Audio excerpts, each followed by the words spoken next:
SFJ 4x4 Studios presents in my oversized four-wheel drive Jeep. a Jeep podcast starring industry experts. Pure monosity. What? Say that again.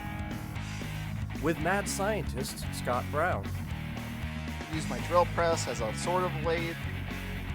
our host Neil Simpson, If one light goes out, they all go out. filled with shenanigans. We are really professional with Jeeps. This is I Speak Jeep. Good morning, afternoon, evening, wherever, however you are joining us in 2024. My name is Neil with SFJ4x4.com, and this is the Are you sure? I Speak Jeep podcast. And it is rocking. We are ready to attack 2024. We had some big metrics come out at the end of 2023. We'll share with our listening audience. We thank all three of you for being such devoted followers and listeners. We'll be talking about that. Additionally, happy Orthodox Christmas for those of you celebrating across the globe and locally.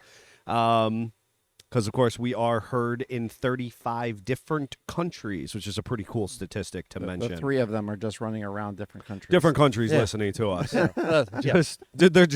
just business people themselves, international. Speaking of, good morning, Darla. Good morning, Chip. Good morning. And so I've got my Slovakia to pay homage to my heritage. We had our Slovakian Christmas over the weekend, the traditional Christmas Eve, actually. In fact, Did you do the full thing with the chains and the axe and everything? we did. Yep. That was such a fun thing to learn about. Yeah, that's really impactful. My cousin took a family photo. Whether or not you'll be able to see the symbolism of the stuff that's on the floor. But I made a crest, a family shield years ago out of a plaque that my grandfather, really cool dude, was an entrepreneur, and I had this plaque that hung outside a cottage, then it maybe hung outside a business for a short period of time. When he passed, I squirreled it away from the estate. It was kind of in this, kind of piled in between things. I found it and I took it and I, lacquered it or, whatever, clear coated it, and then found some chain on property. And then my grandfather and I actually had gotten some straw or hay on an excursion together. And he's been gone, I don't know, 5, 6, 7 years now. And so this hay or straw is probably a decade old or just under. And I still have it. So for those who are listening who care, and without getting too far off topic, we use a lot of symbolism in a very traditional kind of a peasant-inspired meal that's full of ruckus and Christmas carols and delicious foods that we all, gorge ourselves on. But specifically, we utilize the symbolism of certain candles on the table, and the axe, the hay, and the chain, which represent the hay is for feed for our animals and bedding for your homestead. The chain is to represent the strength of the family, the unity of the family. And I, years ago, I took it as personal responsibility, and now it's my role within the family. I secure enough chain that actually travels all of our tables, and there's 30 plus of us at any given time. And so we all can have our feet touching the chain during the meal. So it is a way to draw us further together. And then the axe, which symbolism the strength of the family and the ability to ward off, evildoer and ill will in the coming year. So it's steeped in tradition. You wash your hands with a silver dollar to start the meal for wealth and prosperity. We have a family, you have to have fresh nuts that you pass around after the meal, and you have to crack open a walnut, and the walnut will kind of determine your health going forward into the new year. All of these deep, kind of rituals and traditions that just draw us closer together as a family unit. Well, and in the comments, Joe is saying good morning in Slovak. Do you actually know how to pronounce that? No, I have no idea. All right, so then Roy's saying good morning, everyone. Perfect. Yeah, I love it. I love it. And there's a ton more. And what I was saying is my cousin took a picture. Hopefully, he said he would tag me, and he said he'd even tag the business so that all of our followers could kind of join in and see the accoutrements, if you will, in the process. Enough about me. You folks Well, are whom? I was going to say, did you even say your name? I did. I thought I said I'm Neil with okay. SFJ4. Okay. Yeah, Asked no, I'm if you were good. Sure. Yeah, he asked Yeah, me yeah. if I was sure. And I'm very sure. We're fired up. We're Okay. ready to take As on long as you're sure. 2024. But you guys are whom? For our listeners who are just finding us because we're the #1 rising 4x4 podcast. You know why we haven't introduced ourselves yet? Why is that? I'm just wondering. Because you haven't given us a chance to Is talk. there, no. Prove it. Prove it. So I'm. So Scott worked his butt off last week and did mad scientist things. I did. There's a couple nice YouTube videos He just pushing introduced that around. me. I don't have to do it now. No, we're good. So who This are is you? not important. We're in Grandma's couch studio here in SFJ 4x4. Those guys are. I'm And on we the are cool working- backseat of a full size. We are working to get the tray table. We have restarted that conversation because it didn't happen. Yeah. And I'm bound and determined we got to get rid of this service cart. And we got to get has to go Jeep to a Jeep. tray table. It might just go UPS. Are we at getting this point. desperate? I'm Yeah. getting desperate. You know what? Can- One of our can listeners we has one get for a us. fake emblem for the UPS truck. Nice. Maybe we can stick like a printout of a Jeep Yes. on the tray as it gets it transported goes. here. There we go. So, anyways, I'm Jeff Shermani. Are you sure? No, I'm not sure at this point. The Italian stallion, the producer. We appreciate you, Jeffrey. We do. Yep. So, We do. what do you got for updates? Did you work on your house? I did work on my You house. did. I did, and I probably won't. I'm probably just talking out the side of my mouth, but I'm gonna try and dip out a little earlier today because this is like the last clear day. Lies. That's probably true because there's a lot of Jeeps in the parking lot, There and I was is. like, I pulled in and I was like, why are there so many Jeeps? Yeah. You know, Very Jeepy out and there again. we're so thankful for our customer It's base. not a complaint. It's not by any stretch of the imagination. There's a sense of urgency. Yes, it is. It is that is the issue. And I did. I have worked in the winter weather for a few weeks now. We've actually worked on New Year's Day. It's become a tradition for us. And the New Year's Eve, obviously I was wheeling on New Year's Eve. It was the day before New Year's Eve. I think we worked out there as well, putting in lots and lots of hours. We're actually siding in the middle of winter, which Makes sense. Super fun, you know, You extra could be brittle. insulating so you're inside with the heat and that kind of stuff. But no, you're doing outside. no, No, we're no, working so- outside. I think the ideal way to do this at this point is you run the heaters inside and you cut your siding inside and then go out and hammer it on. So this would make the most sense, right? But I have a feeling he's standing out in the cold while I it's saw snowing on pictures. him. I know he's standing out in the cold. And you Leo know, has some sense. He's inside. And instead of cutting using stuff. a chop saw, he's probably using the hand shears. so so here's the thing, right? feels So called for out our right now. listeners who are new to us, understand that my wife and I endeavored into building a small shed. building a storage unit, which has now obviously Lots of windows. not been a storage shed anymore. Or you're storing stuff. And that's fine. We are storing stuff in it. It is the trendy kind of tiny house, but it's not actually that tiny anymore. It's a Simpson tiny house. And my wife and I Oversized tiny house. it's an oversized tiny house, and my wife and I started this dream, and it's something we're really enjoying doing together. The thing is, we're doing 99% of it with our own two hands. We have a fantastic friend, a customer turned friend named Jason, who's helped, but everybody has touched it in some way, shape, or form, that is involved with the business or within our personal circle. And that's actually one of the really cool things. Is people like the kids signing the walls and doing drawings on the floor, and friends that have come in and laid a nail into the house and delivered product or supplies for us, or gone to Southern Ohio and bought the beams for the ceiling and everything. Super cool story of how we've connected with our inner and exterior circles. But we are doing this in the dead of winter at this point, and Winter's actually trying to do stuff. Yeah, now. and so I mean, I was soaked to the bone yesterday because I just worked outside on the ladder in the sloppy, flurrying and raining and all that kind of stuff. And I just desperately thought we should cut inside. For those that can't see, I'm shaking my head at him. Yeah, he is. But Jason is my cut man, right? And I just try to throw him numbers, and he's cutting. He's using a oscillating tool. Okay. To make more precise cuts. Right now we're struggling.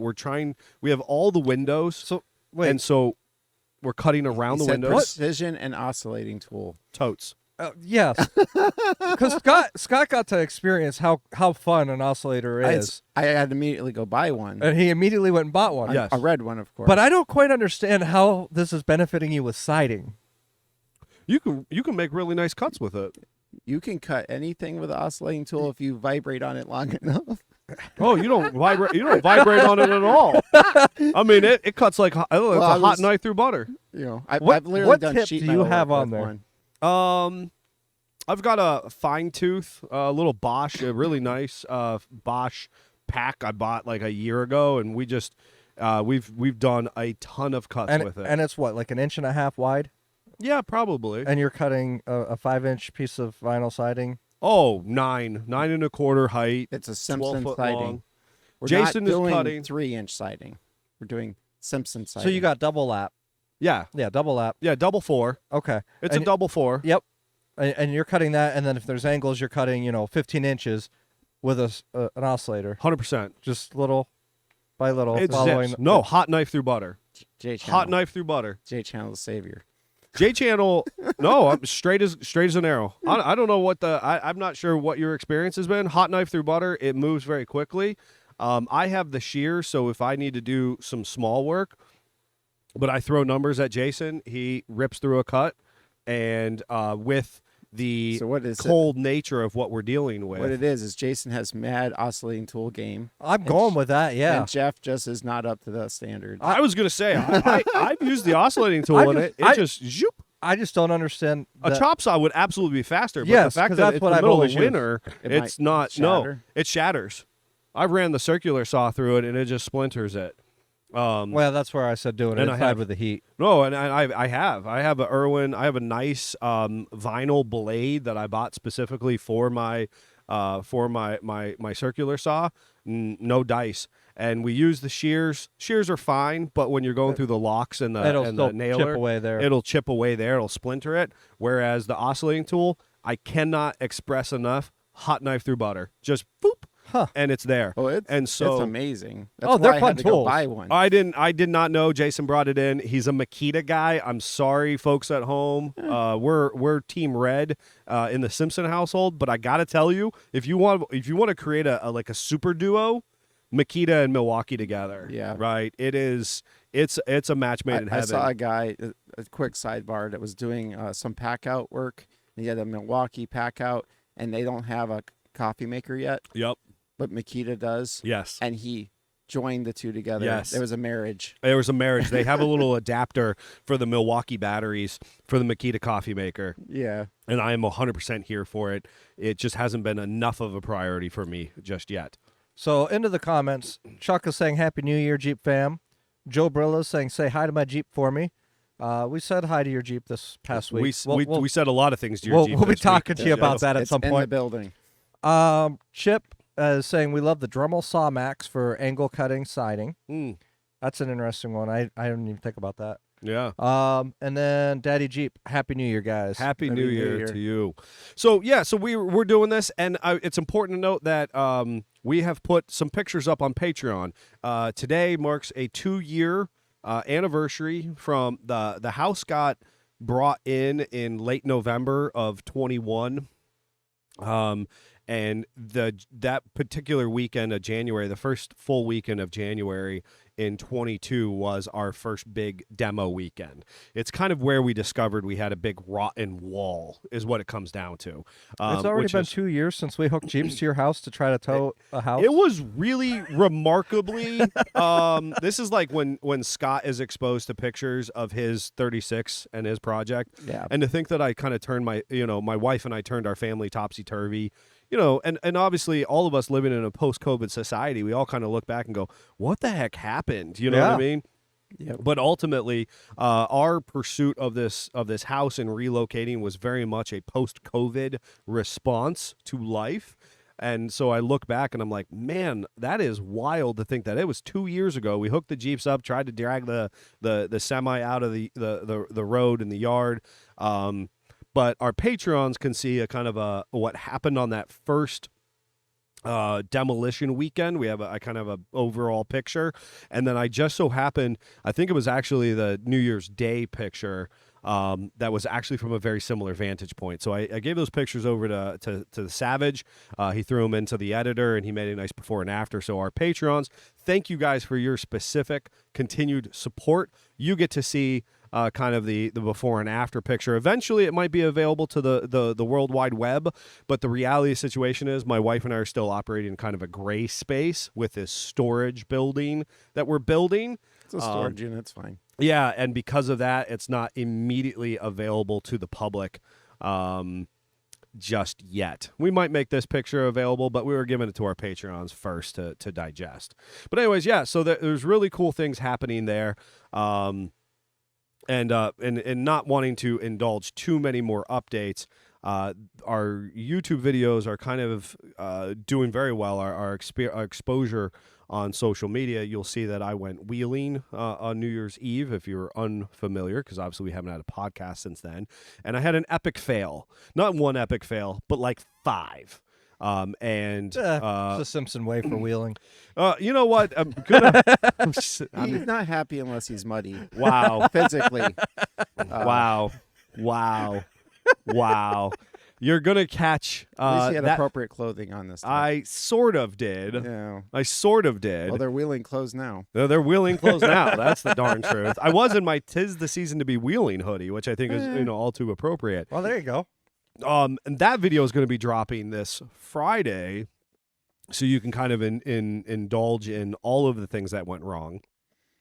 But we're going to talk about a little bit of that experience today on the podcast. So our podcast listeners and those of you who then download it on Wednesday are all going to get a little bit of an insight before the video comes out. So you want to hang in there for that today. What updates do you guys have? I saw the TJR, which was in one of the rust repair videos. I felt a sense of urgency because I have all these people are following along, and I kind of went radio silent for a while. And part of that was I got sick with this weird cold thing going around that goes away and then comes back. Yes. But not COVID. Not COVID. Yeah. No. Yeah, not the vid. We've tested. We've done our things. Yeah, done our things. But finally feeling better the second time.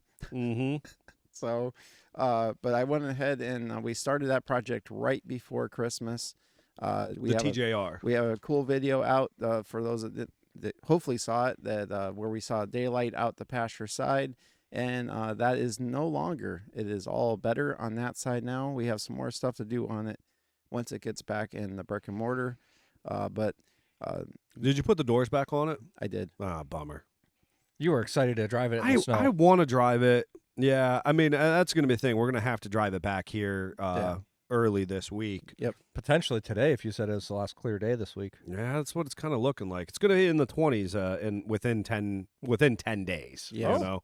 That's what they're calling for, in the 20s within 10 days. We might actually see a little bit of winter here. So. Yep. Anyways, yeah, so the car made it back over. So my wife's always a good sport, and we ended up in our part of our travels, the kids had to spend the night for us to work on Saturday here and at her job. And since we were Sans kids, I was like, hey, would you mind? I'll drive a Jeep out and help me hoof the car out and back in. And she had the car pretty much 90% pushed out of the garage by the time I got the Jeep out, and then halfway pushed into the garage by the time I got over to help her. So I hear you were slacking. No, you were that's you were what I dragging heard. your feet. That's what I she's heard. just And doing your wife Amy things. Your wife did all There's the a heavy reason lifting. why she does like 80 pallets a morning at her job. But anyway, Sure. so we got that back in. I was kind of processing what part to attack next, and I have been ignoring the rear of the car for a minute. since sheet metal work has stopped on it, and partly because it's intimidating. There's a big body line there. This is out where everyone, especially me, is going to see it. Mm-hmm. And I've also been trying to decide. I want the spare tire originally bolted onto the back of the car, and as traditional and trendy as that is, I don't like it, so that's going away. And I want to put the license plate, instead of it hanging off to the side like an early Jeep where you just clobber it on everything. I'm going to mount it in the center, and I want to use some sort of traditional third brake light thing, since the taillights on a 30s car are tiny. Figuring something in your face. When you Sure. were in me, I can get irate then. So I have a good excuse I have to a very get good mad when excuse you to get mad. rear-end me So- after 3 years of metal work on the vehicle. 4 years. Oh God! Yeah. I was thinking about the house Facebook. build. I was thinking about the house build, going, man, the stuff that we have subjected ourselves for years. Think about Chuck taking 6 years to build my LJ. Yes. And you're 4 years into the A car. year I was ago, like 2 I years into was- the house. I'm okay. Year ago, I was cutting You're in the just sheet metal 2 on years the, on the house. It's not that you're only 2 years. You're just. I 2. know. You've got a ways to go. I know. Yeah, I know. Facebook just told me the other day I was cutting apart the cowl feet a year ago. Oh gosh. So anyway, I had purchased some panels early on in Scott's ability to make stuff, and I bought the inner and outer tail pan, and I think I complained about this before, but I'll complain about it again because it's just one of those things. Just want wine to wine, right? Exactly. They make very few people make panels for a 35, 36 Ford. I don't know why, but they don't. So when you ask the old guys on, the 80-year-olds that are on the webs that can have a computer, they just tell you to make it and suck it up, buttercup kind of stuff. So, Right. I bought the inner pan and the outer pan, and the inner has been installed for a minute. The outer is the only panel they make that doesn't have the spots for the bumper. The only one. The only one. The coupe has them. The slant back without a trunk sedan has them. Mine with trunk, it's a roll pan. And when I literally messaged the people, which for those that don't know, old Scott would have not done that. He would have just whined about it to every person that would listen and not But never actually did reached anything. out to the company. I literally did reach out to the company and it's like, hi, so I'm not street routing my car. And I really want my bumper spots to be there. I don't want a roll pan. I don't want a roll pan. And they're like, we don't care. That was pretty much their response. I love it. I love it when manufacturers do things like that. That was nice. So There's no customer service. They're like, No. we make it. You're either going to Yeah. take it and like it or not. You see that the fact that no one else makes a pan, just be happy. Yes, that's exactly that was what pretty it much is. what it was. And Yep. so last night I was going over how defined the original bead is and how theirs is just not. And I have some pictures on my Insta for just kind of showing that. I was attempting to anyway. Mhm. And I went ahead and there's these little, because my car has a big booty, there's these extensions that go from the inner pan to the outer pan for the bumper. So if you were to actually use the bumper for a bumper, it kind of gets that travel into the frame, and got those welded back on, which are cast, but they welded actually pretty nice. Huh. So that's all good. And I put the pan back on, and that's where I left it. I was like, okay, I'm going to go let that permeate and think about it. Because everybody else on the building these cars just simply drills 2 holes in the pan and mounts the bumper on this curved surface. Yeah. I hate that with every fiber of my being. So I have to They've decide wronged you. They've wronged what you. I'm going to do about this. Because if I put 4 years into a car and all this Oh, no. money, Oh, I am no. not going to have a roll pan. Oh, no. I was The- doing that last night. I'm up on the ladder in the rain, and a piece of J channel splintered right in the corner. Yeah. And it was so ugly to me. And I was Yeah. so angry at it. And you see I it. I just put a really complex cut piece of vinyl behind it, and I was like, nope, I'm going to let it be.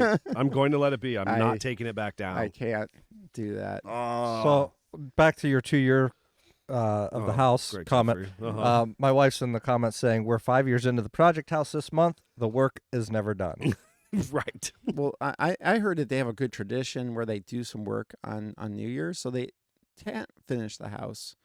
They have to have a project going forward We have to. Oh, for at great. least the next 10 years. Is that what happens? Is Huh. that what happens? Huh. No. Cool story, bro. All right. So you're fighting the good fight. the good fight. One fun thing, we did travel all the way across Ohio diagonally because that's what you do for holidays, and met my mom's real family for the first time. That was really cool. Be able to see some of that heritage, like Neil was talking about, and kind of discuss. Met my great aunt Pat, which is in her almost 90 years old. That was really cool. Nice. And I did the Jeeper thing. We have a Subaru in the driveway that gets like 40 miles a gallon. We took the Gladiator. Heck yeah, you did. Heck Way yeah. cooler. Way cooler, more comgirl. More comfortable, feel And, safe on the highway. I was all proud of it. It's barely getting 18 miles a gallon. It's like, good girl. Good girl. And Still better than you were getting before. Yeah, it's fine. And it only took 2 tanks of fuel. Yep. So it's okay. Fine. Yep.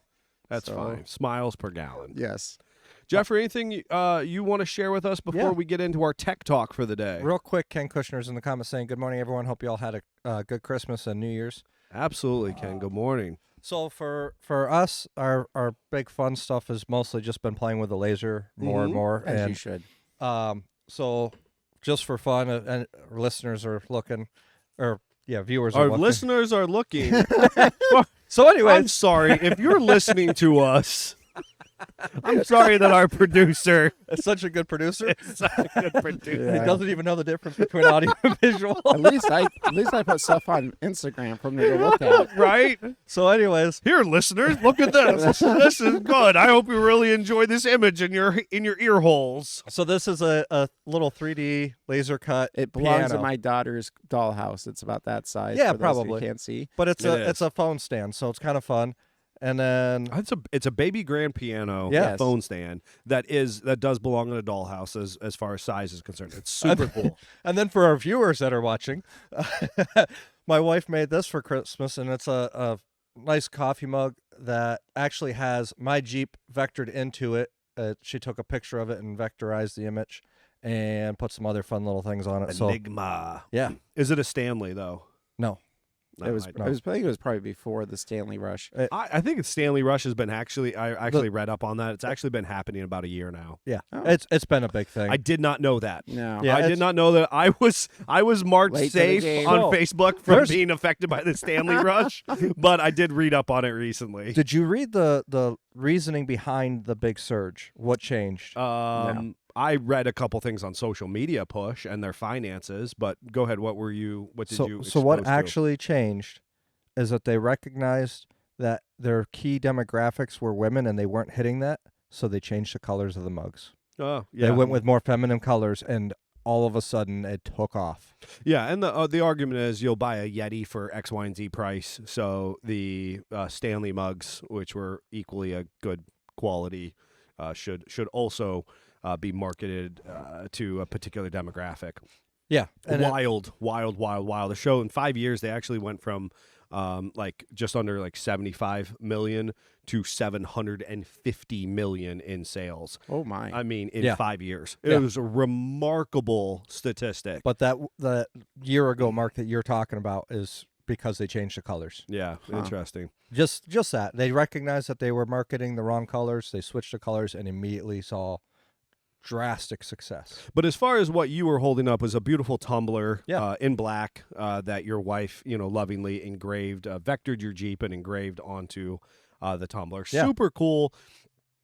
Creative outlet. We were hot mic'd in our American Hustle podcast this morning about creative pursuits in society. We now have these 3D printers. We have these at-home lasers. We have different pieces of at-home equipment that are allowing people to express themselves in ways that we haven't had before. When we were kids, we could have really never dreamed that we would have this kind of Well, technology. I dreamed in us. about it. I just didn't think it was possible. Right. Well, And I am pining something hard for like a plasma table or something like that. oh yeah. Yeah. Because I have the engineering CAD background.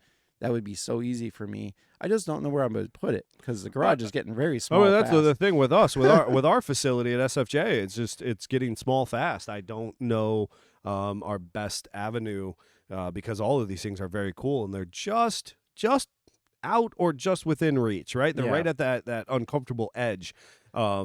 Yeah, 3D printers. Used 3D printers are hitting the marketplace, and they're very reasonable. And You can get new ones for $300 right now. Yeah, it's pretty cool to see Yeah. what people are Cheap doing. Scott is because they're like $100.50, For $100 and a quarter. Chip Fury you says could- he's still waiting to buy his SFJ That's board true. game, That- and we would like Jeffrey me too, to Chip. focus. Me too, Chip. Me too, Chip. So we We got to understand that, folks. what. So Chip, I'm going to throw this back at Neil because I need him to help with the Oh, geez. logistics Oh, of creating there it a is. There cardboard it box is. to sell the game in or There retail it packaging. is. But There anyways, it is. Can't have laser cut cardboard. so anyway, So let's talk Tony's about actually tech- in the comments supporting me. So he said I made my coffee with Red Bull this morning. I can see sounds. Tony, I understand, man. I am sucking down. This is some blue stuff that Davey hit me with after the American Hustle. We record the American Hustle first. You in the trusted morning a drink that on Davey Monday. gave you? You know what? At that point in time, I was foggy, and I was like, man, I cannot. Words and light and sounds were all mixing, and It didn't help that the camera that we were looking at on our screen was all sorts of wrong colors. that was just a technicality. That was just a technicality. So I feel every bit of just the I love Mondays. I love Mondays. I'm fired up on Monday because I'm ready to jump into the work week. But man, I was just feeling foggy. I think it's this health thing that people can't shake. Chip's saying he'll pick it up. He doesn't need a box. Nice. Exactly. Thank you, Chip. No excuses. Right, Jeffrey? No excuses. Where's No our board excuses. game? All right. Here's an excuse for why I failed off-roading on New Year's Eve. I didn't have four-wheel drive.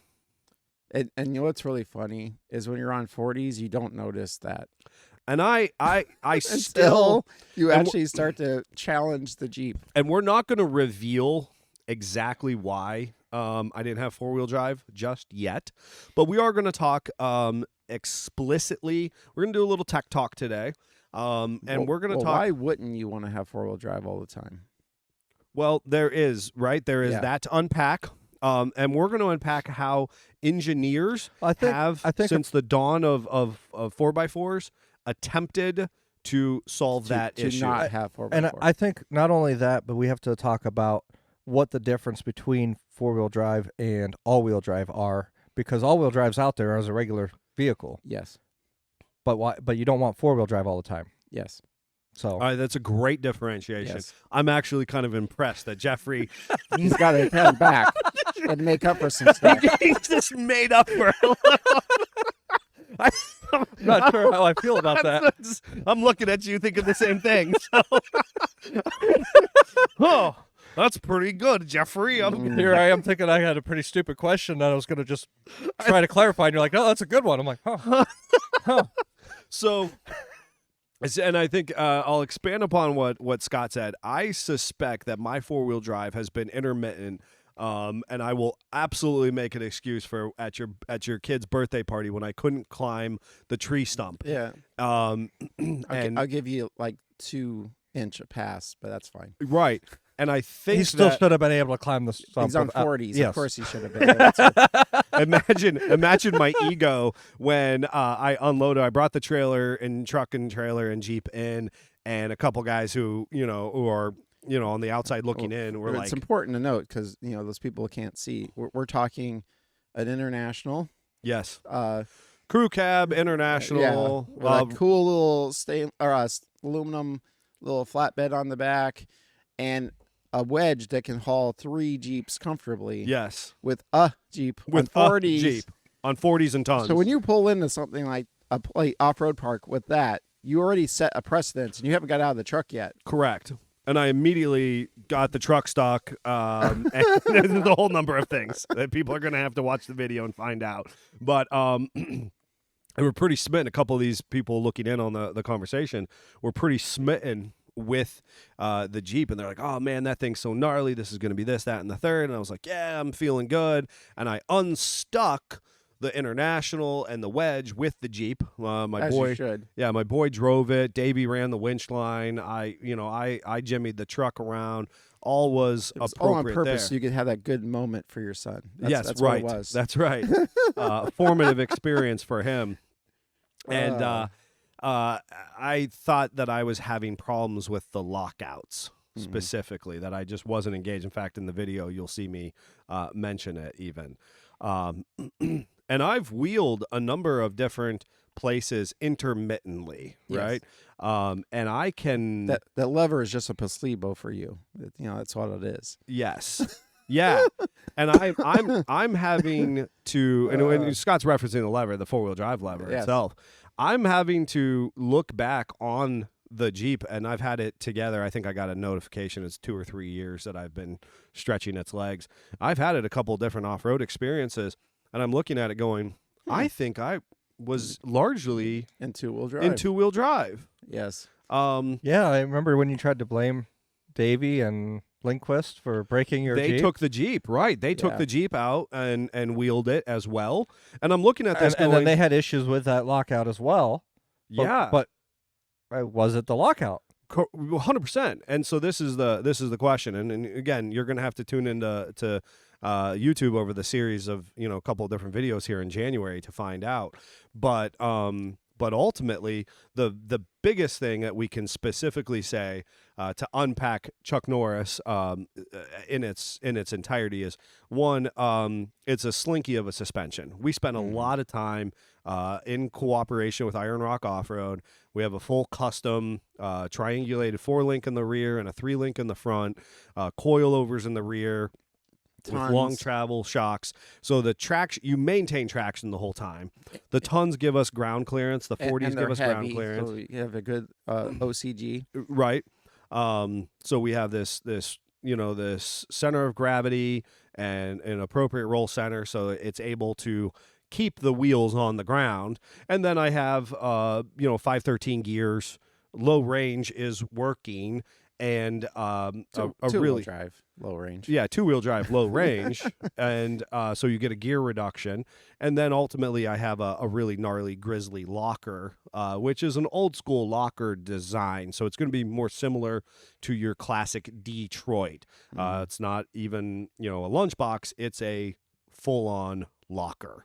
So just in the comments here, in reference to the time that Lindquist and Davey had your Jeep, Dalton's saying, I was there for that one. Yes, he was. That's And- for sure. And then Tony was saying, halfway back from Canton in the new JK in the snow on Saturday, the blend door decided to get stuck on something less than warm.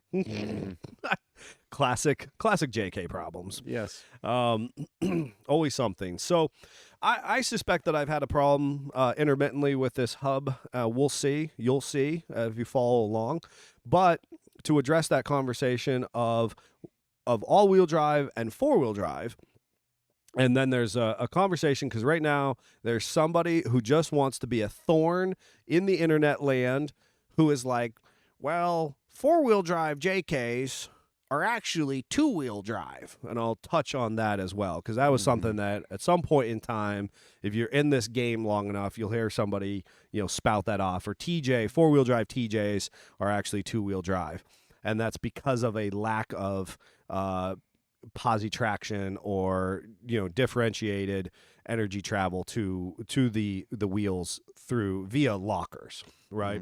So you actually at any given time, a 4-wheel drive experiencing wheel slippage can literally have one tire in the back spinning and one tire in the front if it's up off the ground Which is spinning. always opposites. Which is typically are going to be opposites, and then even though that you have 4-wheel drive, that ultimately you have no traction, Yes. because you have nothing to differentiate through the differential the energy transfer. That's where lockers become so incredibly important, because if you do lift a tire it's not going to free spin.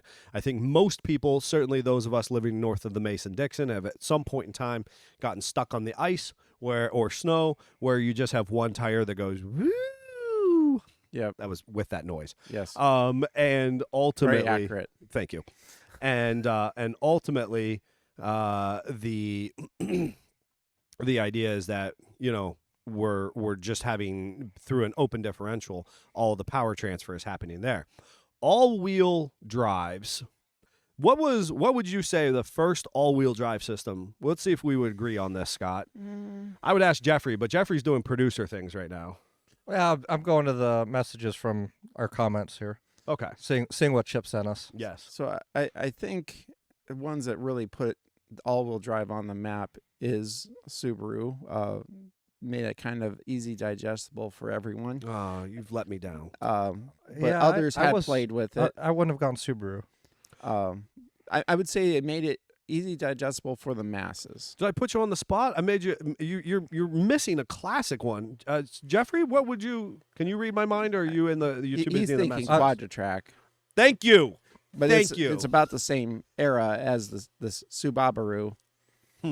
So we'd almost have to do Jeff things to figure out, because I'm Okay, I'm Wonder going to Egg. Google it. All right, juggle away for us. because I'm going back like the If you're Bratz and unfamiliar, that kind of stuff. juggling is Jeffrey Googling. I would say that the quad was Jeep's attempt to make a four-wheel drive an all-wheel drive, where all-wheel drive is not a four-wheel drive. That's agreed.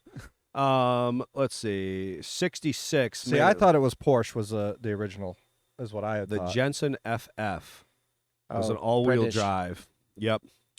The and Brits I had would it first. I would agree. So I see what you're saying is that the Quadra-Track released in the CJ series and then the wagons. Yep. If you're unfamiliar, Quadra-Tracks had a particular transfer case that So, split the power. I'm going to go down the list real quick, because the first car was that Jensen FF. Then it was the AMC Eagle. Oh. Then the Subaru Leon. I would say even the Eagle was not actually all-wheel drive; it was four-wheel drive made into all-wheel drive. But anyway, And then the Audi Quattro. Yeah. yeah. All cool vehicles. At the end of the day, all-wheel drive is kind of like a tug of war in my Yes. experience, right? And so this is going to be the value of the difference between all-wheel drive and four-wheel drive. All-wheel drive is through a series of clutches and friction devices. It is a constant tug of war of the energy transfer of the engine transmission and into the transfer case, and it is constantly putting power where there is the most excessive wheel slippage. Would you agree on that, Scott? Yep. And that's at a simple or a rudimentary technical level, to say that with our Quadra-Tracks and with other all-wheel drive systems, you're not typically going to have that free spin of a tire where, you know, we can all imagine the the Yeah. tire takes off, because ultimately through a process of these traction devices internal to the axles and transfer case, The transfer case has a limited slip in it. it does. Yep. It does. And our later model all-wheel drives have basically a viscous, Yes, electronically controlled. well, the electronic, but our older ones had a fluid, a hydraulic. Right, they're usually electric over hydraulic Yes. situation. Yeah. Traction devices in the axles themselves. So it's constantly transferring power to the wheel that is is spinning grip. the most. Yeah, So, and it's transferring that power so that, that ultimately, if there's a situation, it is reduced drag on certain components and increased force or load on other components based on the environmental conditions of the vehicle. Yep. Okay, all-wheel drive. Four-wheel drive is similar without the tug-of-war game, and in those TJs, the XJs, the YJs, so on and so forth, the whole argument of why that four-wheel drive is actually only 2 driving tires is because of open differentials. Yes. And that is going to be one of the big differences, is that ultimately the transfer case does not have any type of limited slip function. No, it's locked or unlocked. It's locked or unlocked. And I think that's the big piece with four-wheel drive, is that it is either in four-wheel drive or not. Whereas all-wheel drive is a tug-of-war. And the other thing I would kind of say is a traditional four-wheel drive, the transition of power is you're kind of going from a top down, and at some point there's something that makes it go off to the side and forward again. Where most all-wheel drives in the traditional sense of like Audis and Subarus and that kind of stuff is they design it as a top down for that power distribution. It actually splits off earlier for the front axle and then goes straight back for the rear axle, where we're always kind of going off to the side one way or the other and forward, which automatically makes you less efficient as a design, which is why the white Subaru gets 38 miles a gallon and all-wheel drive Jeep gets 10. Yes. Because it's just not as efficient of a design. Is it a bad design? No, it's just a different way of doing it. But I automatically having more cogs in that wheel to make it change direction. You're adding friction. Yep. And so loss for of the power. Exactly. And so for the point of this conversation, I'm going to call that drag on the system. Friction is appropriate. And so the idea is that through that increased drag in the system, engineers since absolutely the 80s for certain. I would say since they decided to take a military Jeep and put it in civilian clothing, has decided they need to make that front not be there when they don't want it to be. That's appropriate because, of course, that earliest years in the 40s and 50s, you're dealing with a fully mechanical set of transfer case function. And so what we ultimately put on the front axles of those earliest vehicles are lockout hubs. Yep. And what for those that aren't familiar, what that does is that completely isolates the wheel from the drive line. So basically now it is just freewheeling, is just steering the vehicle and braking the vehicle, and all the front diff, the axle shafts, front drive shaft, all that is at rest when you're going down the road, and those are open. Then when we get stuck or we decide, hey, it's wintering and we need to get somewhere, we go out and we turn the lockouts in. So now all that front gearing and everything is moving. It's engaged. It's engaged. Obviously, now we have more drag, more friction, more that kind of stuff. So now our fuel mileage will decrease and our power will decrease, which is why you've seen engineers from the 40s on try to isolate that as much as possible, but make it so that lazy people can be in the cab and not have to get out in the muck and the mire and turn in hubs. Because ultimately, at the manufacturing level, the parent company level, they have determined, basically they're sitting around a board meeting and they're like, well, you know what, we really want to sell this vehicle, but the people we're trying to sell it to, the masses, don't want to get out of their vehicle in the cold, in the rain, in the snow, in the mud, and turn their hubs. And I'll even go one further. In the 90s, Ford literally dealt with this, where it was manly to have a lockout, but you didn't want to get out and get dirty. I'll be back. Oh, there. Uh-oh.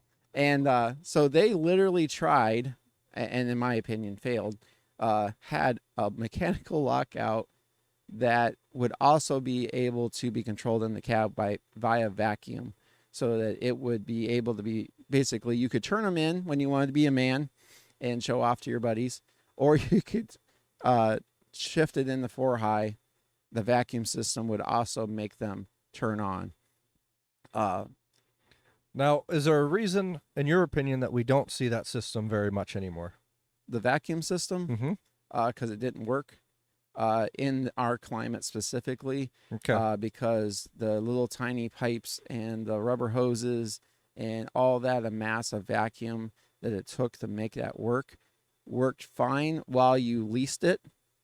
But any time past that 5-year mark, you had rotten parts, failure parts, O-rings failure, that kind of stuff that made that system stop working. So lockout hubs are not very common either Anymore. Why are Jeep- lockout hubs in general not very common anymore? Well, Jeep has not had a lockout since 1987.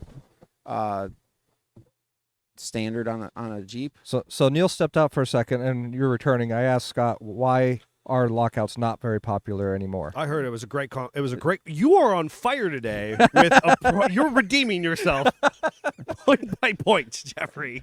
Because one step further, why aren't they common? Because you always forget about locking in the hubs until you're in the pit. Yep. And then you have to be Neil in his pretty clothes, shimming out the door window or the driver's window, down the hood Yes. on his belly. Yes. And then you have to stick your arm up to your calf, your calf? or whatever. That's impressive. That is your bicep. Bicep. He is grabbing his bicep, folks. Up to your shoulder. He thinks the nuts and bolts. The human anatomy has escaped No. him this morning. It was funny initially, not a but then he doctor. sat there and goes, "It's not your calf. What is it?" Anyway, Sit there processing. so then you have to dip your arm in all the way up to your shoulder. Yes. Yes. And turn in the lockout in the muck. yes. And then do across the hood and do it again. And then you got to get unstuck. And now you're buried. Yes. So that's one of the reasons that lockouts are not popular. Because you anymore. don't want your calf in And the muck. so Yes. the other thing that I think is valuable, and I started to hear you talk about Fords, and I thought that was a great moment for me to Yes. step off. But lockouts there are more pieces in the system, Yes. right? And so ultimately, for a free spinning hub and a lockout, you actually have 20 individual pieces happening there Yes. that are individually installed and serviced. Now, the advantage is they are serviceable. You have bearings that can be replaced. Yeah. We have rotating hub Unless you're a Ford. themselves. Totes. But ultimately, our lockouts and our bearings and our spindles and the hub itself are serviceable. They're long-term. They're high manufacturing cost. Eventually, in the 70s and 80s, as we peel back some of the international manufacturing and we drive those prices down, they created the hub assembly. Yep. And so it was just flat out cheaper for the manufacturers It's to cheaper, put this thing on it the assembles front end. faster. Yep. It's easier to maintain. I've seen older guys, mainly just because that's always the circles I'm in, always gripe about that. Like, back in my day, you could do this. When you have a U-joint failure on the trail, I hope I don't have lockouts, because now I need 80 bazillion tools. You need a full toolbox. I need to dig the wheel bearings out of the spindle and not drop them in the dirt. Mm-hmm. There's little keys. There's a couple different Yes. C-clips in there. And then finally the rotor comes off, and now I have to fight with 5 or 6 more bolts, depending on what your axle's out of, Correct. that don't want to come off. And then the spindle itself doesn't want to come off. And then I can finally pull the axle shaft and change my U-joint. So what I heard is there's a little bit of maintenance. There's a involved. little bit of So maintenance. your question was actually excellent to say that it is not good at the manufacturing level, No. because the bean counters say, hey, we can produce this part for really cheap. Yep. And it installs with 3 bolts basically and, Yep. and an axle nut. Yeah. It's not great at a consumer level because it limits the number of people who are willing to consume my vehicle. Yep. Because now this person has to get out in their pretty clothes and lock in or out their hubs. Yep.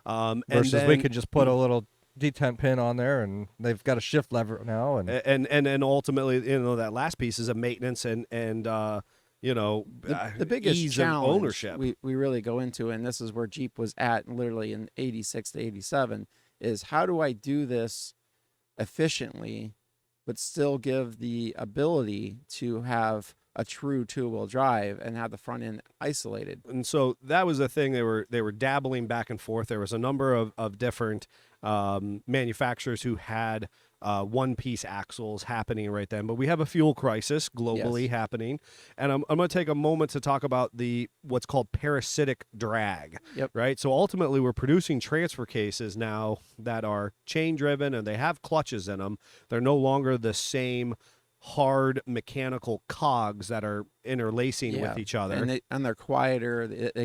You you can have some of those parts moving and it not be a high decibel rating in the vehicle. And that is absolutely at a manufacturing level. When those parts are moving in the old school transmissions and transfer cases, we've been You go, rebuilding these "What?" for years. We've been rebuilding these for years, and people are like, "What is that noise?" And we're like, "That's just that's the gear noise. That's the gear noise. That's what gears make noises." Yep. And so many of our consumers by today's standards are unaware of that, because the last 20, 30 years we haven't had non-synchronized gear noise. Yeah. And we have just a different we've actually created more pleasing cuts in gears to make them more sloped. Helical cuts, thank you. Helical cuts that are quiet the noise, vibration, harshness, and that was just actual measurement of how much Unless you like you're weird driving like your Neil vehicle. and Scott that likes that little gear whine. It kind of And makes us remember our forefathers. It was like the old Chevy 350s that actually had the gear timing set. I hate those. Oh my God, there's some old school guys out there who know that sound. Yes. I love They that make sound. a quiet and a noisy one too. They do.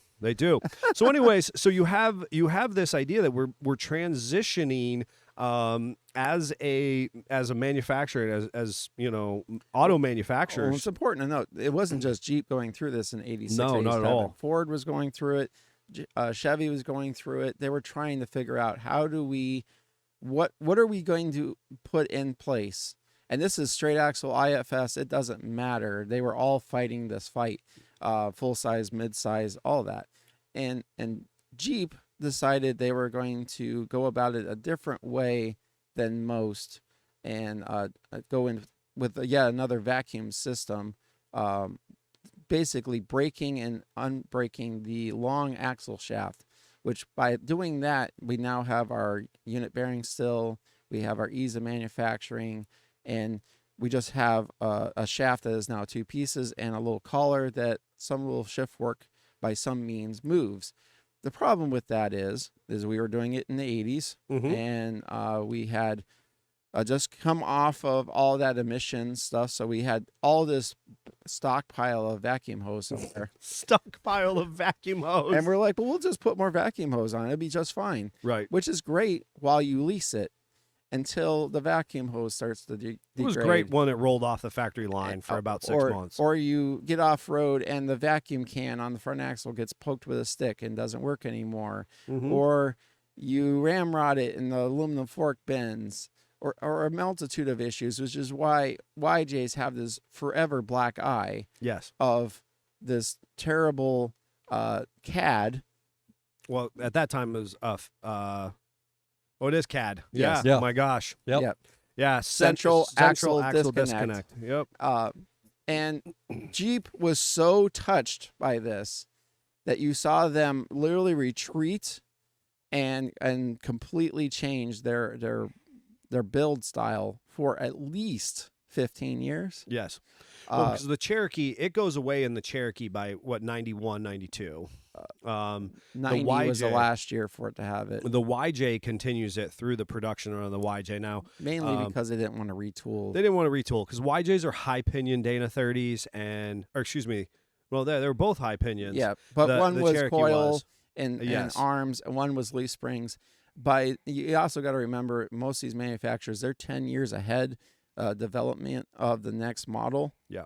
So by 91, they already knew the YJ was going away. They already had the TJ in full effect in the design, in the concept. They knew what they were going to do, so there wasn't any point to put all this extra engineering into the YJ. So they just let it ride and just basically kept apologizing and, yes, sir, may I have another kind of stuff. Yeah. When the four-wheel drive was not functioning because of the CAD yes. at that point. And the Cherokee, thankfully, got rid of it ASAP, and they continued on. And mainly because that front axle is very similar to what a TJ one is.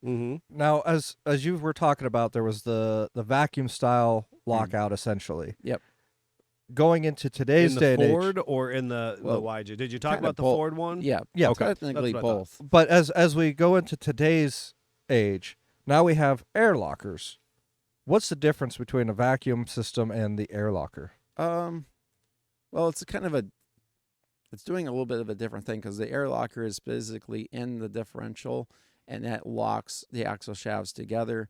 What you're with doing air pressure versus a vacuum. with you're doing with the lockout or a CAD is you're actually just connecting the wheels to the differential. It's still an open differential, and all you're doing is reducing that drag or not. Okay. And the hardest thing is if you have an air pressure pushing on something, you're going to find a leak pretty easily. When you have vacuum, you don't. Because you literally have to, it's sucking things in. You're not going to go out and be like, hey, my hole's here. Where if you have an airline that gets a hole in it, anybody that's ran an air compressor for any time of anything and had an air hose get a nick in it, you know immediately when that hose is compromised. Yes. The thing about air lockers versus vacuum as well is air lockers, air systems typically work at a higher pressure rating. Vacuum works at a lower rating. And it's also important to note that your motor automatically makes vacuum. Correct. So it was just an easy thing. And they're tapping into something that the vehicle already has on it. It's, Yeah. At an engineering level, they're thinking it's a two birds, one stone. Yes. I'm utilizing a function that the engine is already producing to create a movement benefit that only has to happen at a very low pressure. Yes. Right. And Chrysler continues this when they go to they attempt their lockers in the first Rubicons in the TJ series, because they want to use low pressure systems. It is air, but it's very low pressure compared to anything after. At a manufacturing level, they're trying to avoid exactly the scenario you're talking high about. pressure, high danger. Pressure, high danger. Wasn't it very like single digit PSI? 4 to 6 PSI. Yeah. For the TJ Rubicons, Yep. yeah.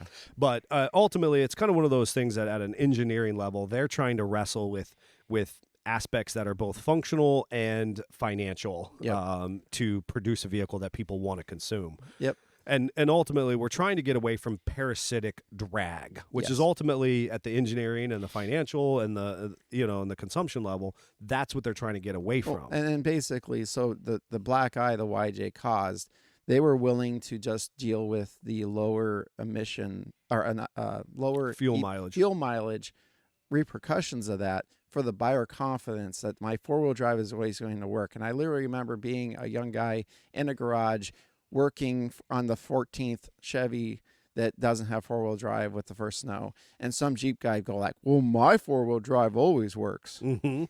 Yep, it does, but you're paying for that mileage depreciation year round, where the Chevy guy is hopefully getting a mile or two better than you when he's not in 4-wheel drive. And theoretically, their U-joints aren't wearing out. Yep. TJs also pay for it later on when the front drive shaft U-joints go bad. Yes. A lot of people didn't know that, and it started to squeak and squawk and make all this type of noise. No idea what's going on. And exploded their transfer cases. Yep. Common. Because that front drive shaft is always in motion. And we see it continued on with the JK. We still hadn't gotten confident enough to do anything about it. But what happened with the JL and the JT is the engineers weren't born when the YJs. Well, that's true. That's also true. But emission standards and became EPA more and standards more all strict came up. Yes. And they basically, the government said, you will do this or else, and kind of put that on the table. So now they have to go back and revisit older technology. And I don't doubt that some 20-year-old was like, hey guys, back in 1987 in my textbooks I read that my grandpa told me about trying to do this, and what if we've just ostracized all of Gen Z at the moment. Yeah. Well. And somebody was like, well, obviously the vacuum system was garbage, which it was. Can we do it better with electronics? Yeah. And honestly, you can to a point. It's such for we are still dealing with the trauma of the YJ. We are. And of course, in 18, when we saw it released in the JL series, which was quickly rebranded in the axles as the Advantech, so it's the Dana Advantech series. Yep. We see the FAD introduced. Yes. So we changed from the CAD to Front the FAD. axle disconnect. Front axle disconnect. And Isn't and it everyone- basically the same system? They're though? exactly the same system. It's more robust. Axle shafts are much bigger.